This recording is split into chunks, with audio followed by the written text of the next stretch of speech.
When one thinks of giants, the first thing to come to mind might be a large, warty Englishman stomping through the city square in search of young folk to bake into his pies.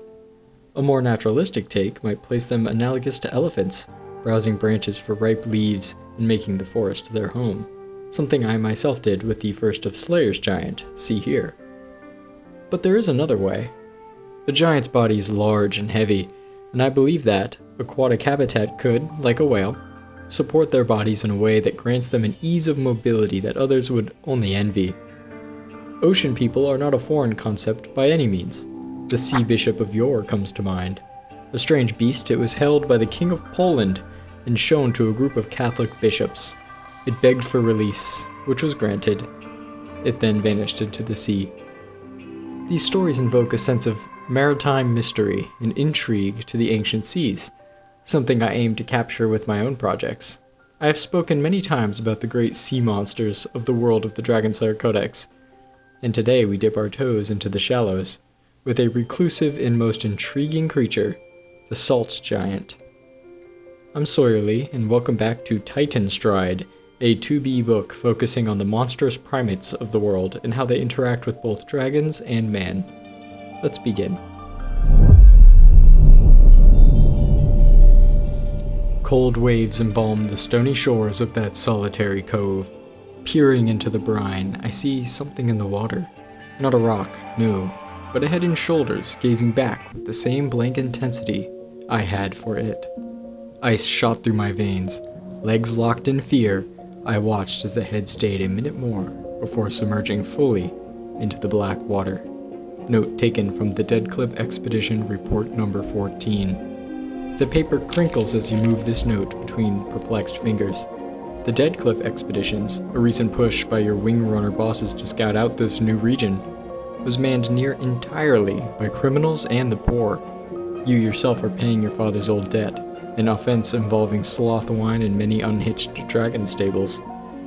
Normally, exploration would be cause for excitement, but not for a place like this. Dead Cliff is all ice and mud, both cold and writhing with unidentified species of strange worms and fishes. The few you could catch were curious. An arthropod, common as the minnow, skirting over and beneath the waves. Called a surf skipper, this creature isn't new to you. It can be seen in productive areas along any coast, acting as a scavenger and the backbone of many a food web. Your next find was a little more unnerving. A larval kraken. No bigger than an eel. You caught this one trapped in a tide pool. Krakens are known to haunt the oceans in many species, each more terrible than the next. Dragons of the sea, you've heard many call them. The thing about krakens, though, is that all the young look identical, and you have no idea what the type before you even is. Whether it becomes a meter-long coastal predator or a deep-sea monstrosity is anyone's guess. All you can do is document it. Your next note is on the shore ruby, a pretty echinoderm with glossy, glittery shells at the center. These decorate the beaches, but also adorn the jewelry of quite a few people. Beside you stands a barrel filled with squirming, yet-to-be-named worms, and you sigh. You've seen a few sheer winter dragons soar in the distance, but aside from that, you've been relegated to identifying washed-up sea spittle. You can't get Report 14 out of your mind, though. It was written by a team here just before your arrival. Those who remain won't answer your questions. What was that head? Days later, and without sleep, you stumble into a large sea cave a mile down the coast. The water illuminated the walls and revealed pigment, drawings. You step back. Across the chamber, higher than any human could reach, dark figures were scrawled across the wall. The arc of stone made them appear to look down at you. As the massive painting continued, the figures became wrapped in long, electrical coils, fewer and fewer of them appearing as the artwork progressed, ending with just 2.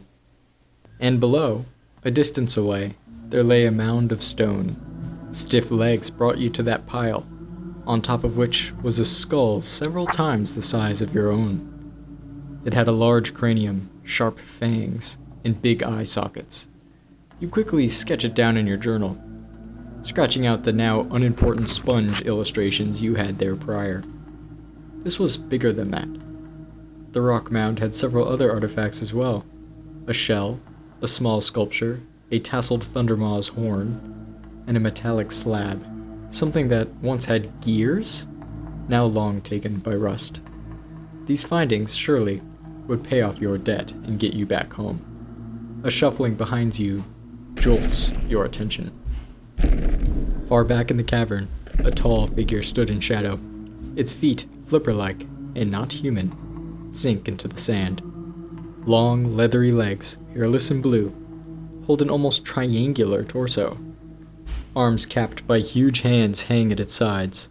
Those hands had a talon instead of a pinky finger, you note. But your attention is quickly brought to its striking face. Eyes pierce like spears, a tube-like yellow nose exhales mists of excess salt, and straight black hair falls onto its shoulders. Yellow air sacs below the shoulders swell and shrink as it breathes, a slow breath that builds into irritation. Is this the creature that painted this? The painting, whose figures dwindled down to 2 at the last segment, stopped abruptly above the skull mound. Whipping your head around, you quickly assess that this giant is alone. 2 steps with its long legs bring it halfway across the cavern.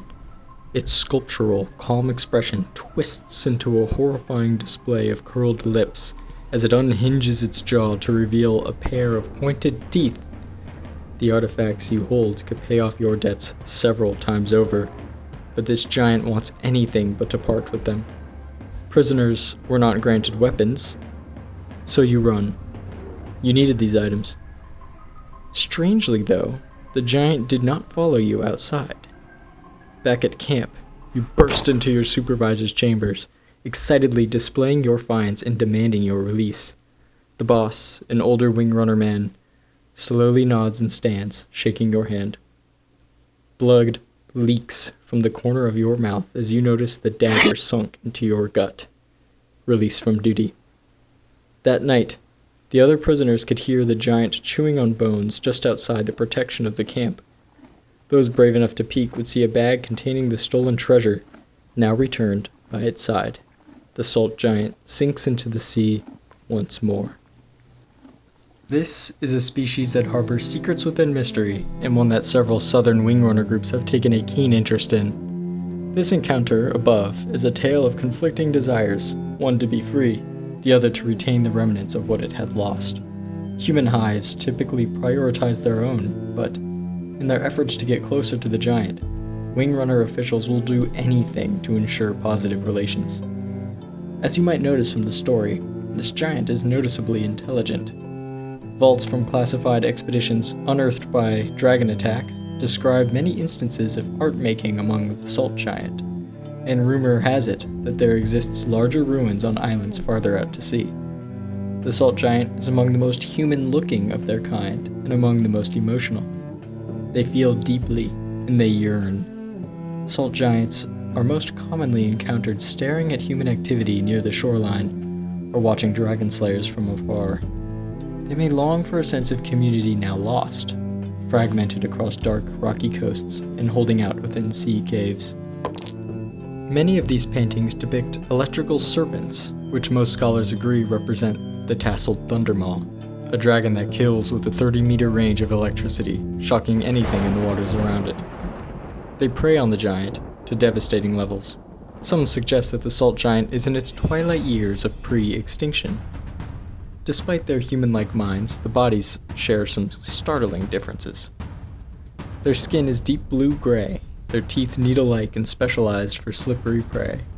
The massive hands and feet serve well as paddles, but the pinky finger, as stated above, ends in a hook. They see use as an anchor to the reef while foraging, help scoop the food out of their shells, and can be used in self-defense. Occasionally, the salt expelled from the giant can crystallize as a beard-like buildup on older specimens, and can be a good way to identify individuals. The wingrunner groups invested in this giant, curiously, are not granted access to the dragon mounts commonly ridden by those in primary territory. Only top local bosses are given access. Perhaps they fear becoming like the giant themselves, scattered and feral, out in the cold, abandoned by some higher power. This fear spurs interest in research, disguised as mundane expeditionary reports. Who could blame them? The slow cutoff from the primary territory must be a painful one, and bound to spark conflict between those factions in the future.